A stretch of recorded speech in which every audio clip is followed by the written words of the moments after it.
చేసినటువంటి నాయకుడు మన జోగురామన్న గారు. అంతేకాకుండా మన గ్రామంలో కూడా మన గ్రామ పంచాయతీలో కూడా దగ్గర 70 లక్షలతోటి సీసీ రోడ్లు అంకుల్ మనకు సీసీ రోడ్లు కావాలి. అదే విధంగా నేను ఒక జెడ్పీటీసీని కాబట్టి మా గ్రామానికి జర ఎక్కువ ఇవ్వాలంటే సతీష్ నీకు ఎంత కావాలంటే అంత లిస్టు నీ చేతిలో ఉన్నది రాసుకో అని చెప్పినటువంటి వ్యక్తి. అదే విధంగా మాట ఇచ్చిన విధంగా 70 లక్షలు మనకు మన ఓన్లీ మన చాంపల్లి గ్రామ పంచాయతీలోనే సీసీ రోడ్లు మంజూరు చేసినటువంటి నాయకుడు మన జోగురామన్న గారు. అదే విధంగా మనకు ఇక్కడ 5 లక్షలతోటి షెడ్ కూడా ఇచ్చినటువంటి వ్యక్తి. అదే విధంగా మన మార్తిగూడలో 5 లక్షలతోటి షెడ్ కూడా ఇచ్చినటువంటి మహనీయుడు మన జోగురామన్న గారు. మనం చూస్తా ఉన్నాం గడిచినటువంటి 1 సంవత్సరం కంటే ముందు మనకు రైతు బంధు వస్తుందంటే ఎంతో ఆనందం ఉండే.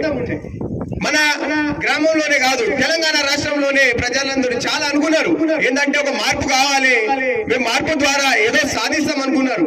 తప్పకుండా అందరికి ఆశ అనేది ఉంటది. ఆ ఆశకు తగ్గట్టు ఫలితం కోరుకున్నారు కానీ ఆ ఫలితం రాలే అని చాలా మంది నారాజు ఉన్నారు సార్.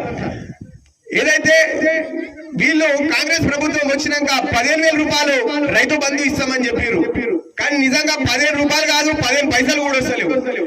అదే విధంగా ఏదైతే 2 లక్షల రుణమాఫీ చేస్తా అని వాళ్ళు వాగ్దానం చేశారు, కానీ ఇక్కడ మా గ్రామంలో 40% కూడా రైతు బీమానే రుణమాఫీ అనేది కాలే.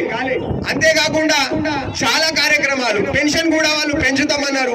అదే విధంగా తులం బంగారం ఏదైతే పెళ్లి అయినటువంటి ఆడపడుచుకు 1,00,000 రూపాయలతో పాటు తులం బంగారం ఇస్తా అన్నారు.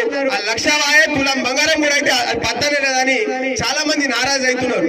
ఏ గ్రామంలో పోయినా గానీ అందరు చెప్తా ఉన్నారు మేము చాలా పెద్ద తప్పు చేసినాం, కానీ రాబోయే రోజులలో మీ జోగురామన్న గారి నాయకత్వంలో ఎప్పుడు కూడా మేము ప్రతి గ్రామం నుంచి అందరం పనిచేస్తామని ప్రతి గ్రామంలో వెళ్తే చెప్తున్నారు.